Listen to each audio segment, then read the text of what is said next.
right, Adam King, WBNS. Coach, I know I'm not a play caller. I understand that, and it can be sometimes from a fan perspective to say, hey, these other teams are running trick plays and they're trying to get the defense off and running flea flickers and stuff. When you look at that, how much do you consider adding a wrinkle like that in a big game like this? In a big game like this? Well, we think every game is a big game. So all of our game plans are specific for our opponent. So, it's easy to say, hey, you should do this, this, and this. Well, does the defense, are they good at that or are they not good at that? You know what I mean? I think you're always looking for a weakness in the defense that you face, and I think each defense that you face from every opponent is different, not only from a schematic standpoint, but from a personnel standpoint. So you spend all your weeks trying to prepare for who your opponent is, both scheme-wise and personnel-wise. And there are trick plays sometimes that fit in there. There are sometimes trick plays that don't fit in there. But, I obviously understand that the trick plays they're fun to watch. They're also the negative part of the trick play can put you in a really adverse situation. So, I think we're always trying to get positive yards on first and second down to make sure you can get into workable third downs, and you want to make sure that you're taking care of the football. I asked Ryan, obviously you want to be able to run the football in a game like Nebraska. So you're running it and trying to develop that and grow that.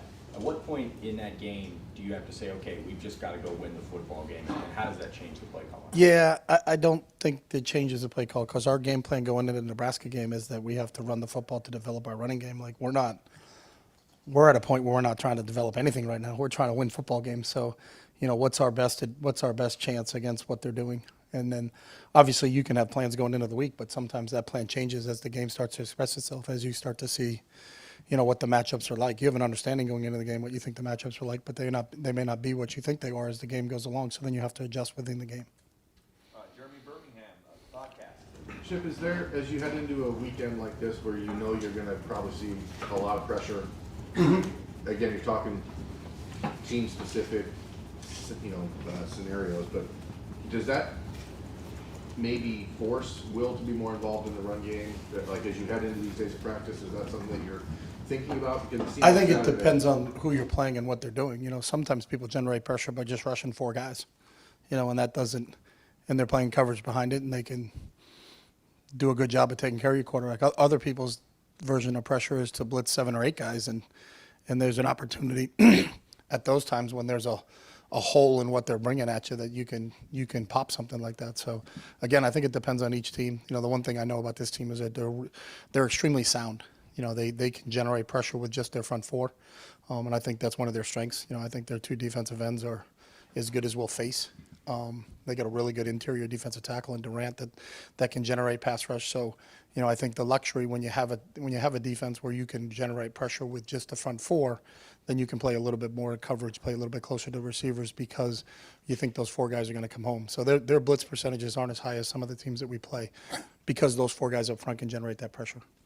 The traditional run game wasn't getting off, really getting going on Saturday. Do you start to think like maybe we just throw in something more for Will to throw people off, or how does that work? You think about a lot of things when things aren't working. So yes, but I also it's what you practice and against the looks that the different team presents. So you couldn't be more drastic in terms of looks than what Nebraska runs and what Penn State runs. So it's it's an entirely different thought process as you flip into this week against Penn State. Cameron T. Robinson, The Athletic. Chip, you've been pretty innovative and versatile with your offense in your career. When you look at what Coach Mickey's doing at Penn State and what they have going with Tyler Warren, what are your thoughts on what I haven't watched a ton of them. I watched a lot of them when he was at Kansas last year, but we haven't. I'm not defending him, so Jim and those guys on defense have spent more time studying him. In season isn't a time where you're trying to study guys and say, hey, let's look at this and let's run that. It's more of who are we playing? What is Tom Allen presenting with the defense that Penn State has, and how are we going to attack that? But, I really liked what he did at Kansas and did some really interesting things there, and it sounds like he's doing some of the similar things at Penn State. Andy Backstrom, Letterman Row. Yeah, Chip, what makes Abdul Carter just so disruptive? You talked about the season about Jordan Burch. Just I know every defensive end or edge rusher is different. What is it about Abdul that separates him? He's extremely explosive for his size. He's got, he's played linebacker before, and now they moved him to the front. You know, he's a lot like Micah in terms of what he can do and disrupting the game as a pass rusher, and understand why they moved him up there. But I think it's his athleticism that you probably don't see that athleticism usually in a defensive lineman that you get from him, and that's the one thing.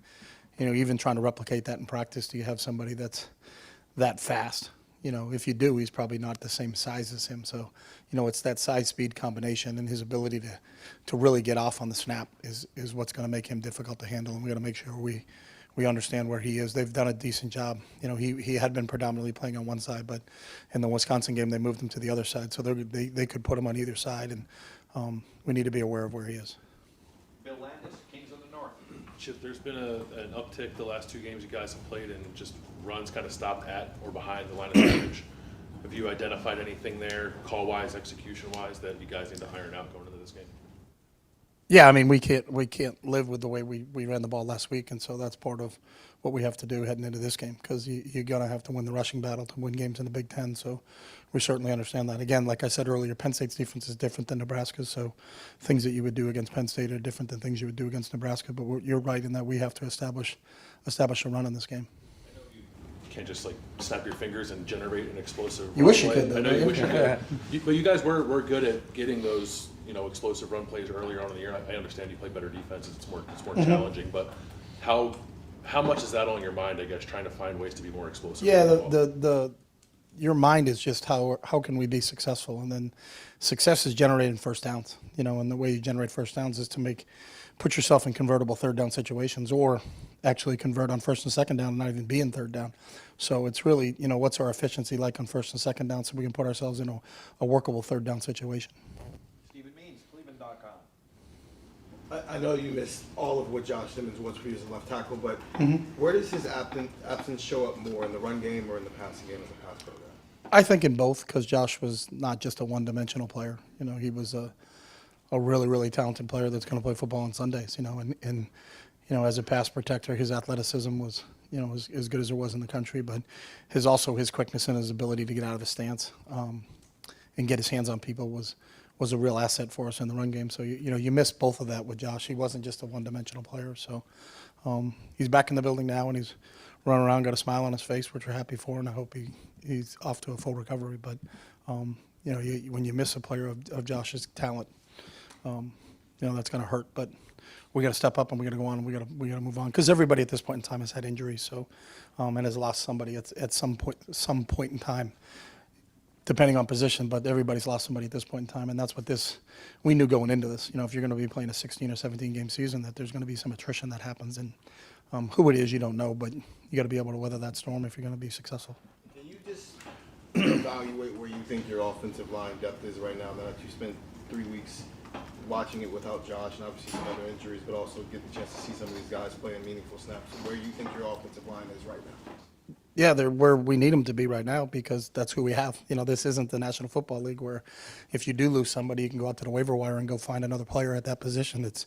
You got to be able to handle it at your position. We've lost a really good one in Josh, and then everybody else is fighting and scrapping to stay in there. A bunch of guys, when you've played this many games during the season, are banged up and bruised up a little bit, but so aren't they? And that's the same thing that Penn State's probably dealing with, the same thing that we're dealing with. So it's part of the game, and we don't look at it as, boy, you got to feel sorry for us because we lost some players. That's the reality of what college football is, and it's a team that can survive and advance despite losing a player or two that are going to be successful. Austin Ward, the podcast. Chip, I know that this is a lot easier for me to say in hindsight and in my position. When you're struggling to run the football and you're trying to find a solution, like you said, to just win the game, why is that not as easy as Jeremiah, Mecca, or Carnell? Like, maybe we're just going to throw this game. I think if you look at Jeremiah, Mecca, and Carnell, they came up big, especially in that, you look at that drive we had to get in the fourth quarter, and it started off with Carnell making a huge catch for us for 30-plus yard gains, and I think but it's not as easy as what you're saying, because if they're going to play coverage over the top of them, then sometimes you can take an individual receiver away. So if you look at Saturday's game, we just got to do a better job on third down. If we didn't really convert the third and shorts, we had a 3rd and 1 we missed, we had a 3rd and 2 we missed, we had a 3rd and 3 we missed, we had a 4th and 1 we missed. If we converted in short yardage situations, I think it would have been a different outcome. But we have to be better in short yardage, and obviously this week that's a big part of the game plan. Joey Kaufman, Columbus Dispatch. Chip, Jeremiah came in here with high expectations, and for him to be a freshman and kind of produce week in and week out, what do you think's allowed him to do that? Yeah, I think there's a maturity to Jeremiah that most freshmen or most people don't have, especially at that age. Like he is as serious a football player as I've been around, and his goal every single day is just to improve, and it's just for him to get better at one facet of the game. And I think it's almost like you're dealing with a 10-year NFL veteran in terms of how he approaches meetings, how he approaches practice, and it's rare, and that's the first thing I said. Obviously, when you meet Jeremiah, his physical skills they're kind of incomparable for someone at that age, but I think it's his maturity level that really has set him apart, and that his mindset is, because there's a lot of guys that could get caught up in that, in the hype and everything, talking about him and all the people they're comparing him to and all that, but you don't see that out of him. He's the one guy that practices every single day, and if Coach Hart holds him out for a play for some reason, like he's genuinely not happy. Like he wants to practice, he wants to play, and I think really it's his mindset that kind of sets him apart and makes him such a special player. Have teams at all defended him differently as the season's? People have, leaned safeties to him and try to get people over the top of him, and I think we moved him around a little bit. The play he scored a touchdown on, he was lined up inside at receiver and not outside at receiver, and we were able to get him through the middle of the field. So as he's been around, the longer we've been around, we've had a chance to move him around a little bit, and I think that's obviously eventually the plan. When you have a good receiver and you just leave him in the same spot all the time, it's a lot easier to defend him. So his ability to grasp game plans and allow us to move him around like he does is another credit to him. Far left, Whitney Hardy, WCME. 3 weekends ago, you guys were on the road, top 4 matchup, and came up just short. Now here we are again, on the road, top 4 matchup. How do you see this as a chance to redeem isn't the right word, but an exciting opportunity to kind of show, like, yes, we can win these tough, close matchup games like this? Yeah, I don't think you compare either game to each other because I think they're their own separate entities. But, when you look at the schedule and you're playing Penn State at Penn State, that's enough to get you excited. That's why you play, and that's why you came to school here, is to play in games like this. But you came in here to win games like this. So it's about our preparation. I think this group it's a little bit of an older group, so I think they handle how to practice each week really, really well. I think this team practices really, really well. So, it all starts for us, because today's our first day, is having a really, really good Tuesday, having a good Tuesday in meetings, having a good Tuesday on the practice field, and then learning as we start to implement what our game plan is. I don't know if you heard Will's comments after the last game about how he feels going into this game. Being from Pennsylvania, he said he's stoked. He always wanted to play there, and he, in his words, maybe wasn't good enough, and he hopes to show that he was. Do you hope that kind of juice kind of infiltrates the rest of the team going into this week? I think our team is extremely intrinsically motivated, and it doesn't take, because Will's going back home, for Trayshawn to say, all right, now I'm going to take this game a little bit more seriously. I mean, you watched how he practices and how he prepares.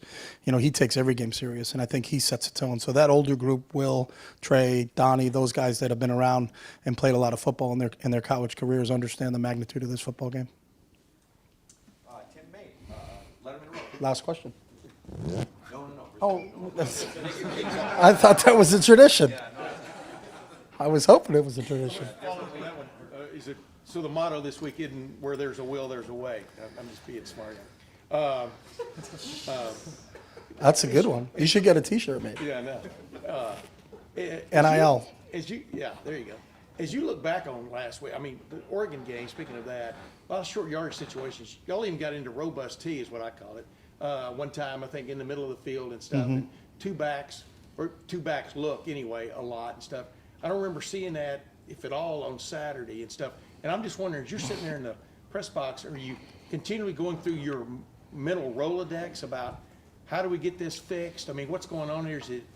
Are guys just missing blocks, or are guys not recognizing fronts? I mean, just how was that all, as you were trying to solve that puzzle? I think, like any staff, you have a list of what your short yardage game plan is going into that game, which is specific for the team that you're playing. So something that you may have run against Oregon isn't even in the game plan that you ran against Nebraska, just because how they deploy their front on a short yardage situation is entirely different than how Oregon deployed their front. So one play that worked against one team may not work against another team. So, there's really a list. Is when we get to short yardage, we're going here first, here second, here third, and then working through that operation. But, we ran a quarterback sneak. The first time we ran it, we were in a condensed set with tight ends and wings, and brought the receiver back down into the mix. So there really were no spread receivers on that play. The second time we ran an empty look, and we ran a quarterback sneak. So we also ran another quarterback sneak coming out of our own 1 yard line, but we did that with 3 tight ends in the game. So as you go through it, there's a list of things that we practice during the week, and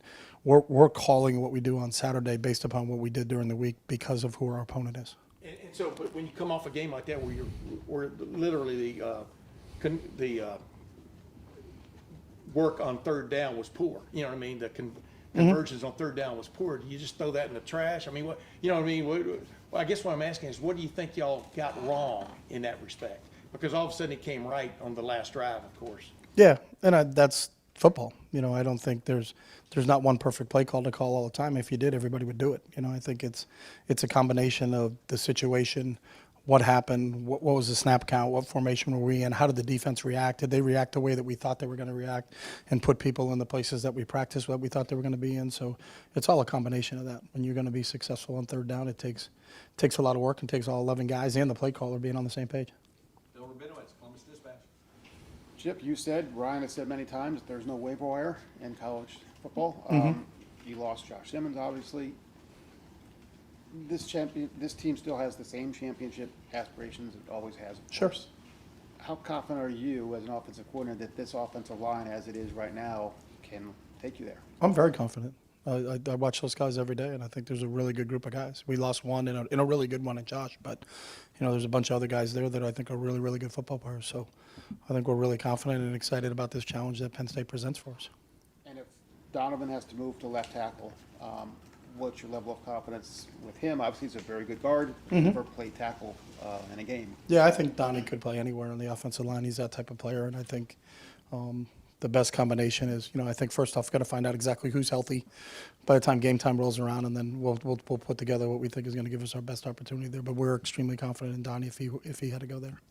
And final question, Tony Gerben, Buckeye Huddle. Chip, aside from the 2 runs for 70 yards for Travion against Oregon, Travion and Quinshon have averaged about 2 yards a carry the last 2 games. Is there any common denominator there for why? I wouldn't say there's a common denominator. I think on each specific play, there's probably a reason. Is it a missed block or a misread, or did we, have a check that we're supposed to do? So there's always a lot of different reasons for it. If there was, then it would be easily you wouldn't do it again. You know what I mean? Does that make you feel better or worse about it than, I guess, if it's Well, you don't feel good at all whenever you don't convert when you feel like you should be converting. So, but it's all of us, and it starts with me as a play caller to put ourselves in situations where they have an opportunity to be successful. So that's part of what we do during the week in terms of putting game plans together. with Will? How much of last week did he have the opportunity to read more, or keep as much as he has in previous games, or were those more handoffs? No, there's probably the same fair share in every game, but it also depends. I think when people, maybe a misconception is, well, you got to run the quarterback more. But if that defensive end doesn't squeeze down and allow the quarterback to run, then they're allowing you to hand the football off. So they want you to hand the football off. So a lot of that part of the game, just in that specific play on zone read plays, is that not every zone read play does the quarterback keep the football, because if the defensive end does not close down, that's his read, then his job is to hand the ball off. So again, if you're on defense, you could try to take away a lot of different things. It's just, what do you want to take away? We haven't had many specific, just straight snap the ball to the quarterback and have him run the quarterback power, like Tim Tebow would do back in the day. That's not what we are with him, but I think he can hurt people with his feet, and he has. But you're also leery of, when you have a quarterback, is that's great, and then he has a gain of 20 and gets knocked out of the game. So now, one of the best abilities of a quarterback is availability. So do you expose him? That's why, besides Lamar Jackson, you don't see much run in the NFL, because you pay a guy $24 million to throw the football around. You don't want to have him running around and getting hit in the head and then knocked out of the game, because it's a physical football game. So there's a fine balance of that. It's easy to say, we should just run the quarterback more. Okay, but what does that do, and what toll does that take on the quarterback? And if that happens, then is your quarterback knocked out of the game? And if that's the situation, then what does that do? How does your offense change, or does it change or you go on to the next guy? So that's the dilemma I think that every football coach has when you have a quarterback that has the ability to run, is that how much do you want to run him and expose him to hits? Because that's part of what happens. Because when he drops back, he's going to get hit. You know, I think there's a lot of shots that quarterbacks take that, you know, it's a really, really tough position to play just because of the toll that it takes on your body. So you got to be conscious of that a little bit in terms of saying, hey, all right, let's just come out and say we're going to run the ball. We're going to run Wilf 25 times against Penn State. Well, all right, you know, is he going to be available for the rest of the season? I don't know about that. So Coach, thank you very much. thanks, guys.